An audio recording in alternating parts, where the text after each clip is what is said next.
Amjambo tena. Ni salama. Leo tuko tarehe 12 ya mwezi ya pili 2026. Tumebahatika tena kupata wandugu zetu ambao wametoka ndani ya chama ya warebele ya M23. Wamesema hawataweza kugombana na wandugu zao, ni sherti watoke kule wakuje wakajiunge tena na wandugu zao. Kwa majina ni nani? Ninaitwa Apea Ganyomulume Muhanzi Jean Pierre. Papa Apea, ulikuwa polisi ama ulikuwa jeshi ya FARDC? Mimi nilikuwa polisi ya kompanyia muziki ya PNC. Sasa ulijikuta kwenye M23 namna gani? Pande nilijikuta kwa M23 wakati yenye Bukavu ilianguka mikono ya baasi. Bakapa siku mwa bakaita salongo speciale, kila batu bakuye bafanye salon.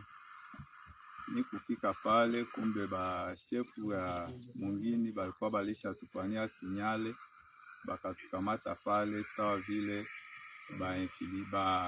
infiltrebe balibakia na jificha ndani ya makartier. Ndio bakatubeba Rumangabo, tukasumbuka kule miezi 9. Apre pale ndio bakatulibere, banatutia sawa mwanja vita setu pigana bandugu wetu. Ndiyo.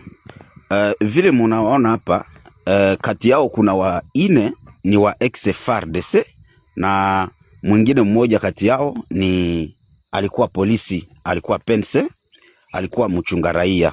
Sasa wote wamejiripoti kwenye chama ya ANCDH ambacho kinaongozwa na Generali Kamanda Jamari wa Mushaba Bonane, akishikiliwa na Generali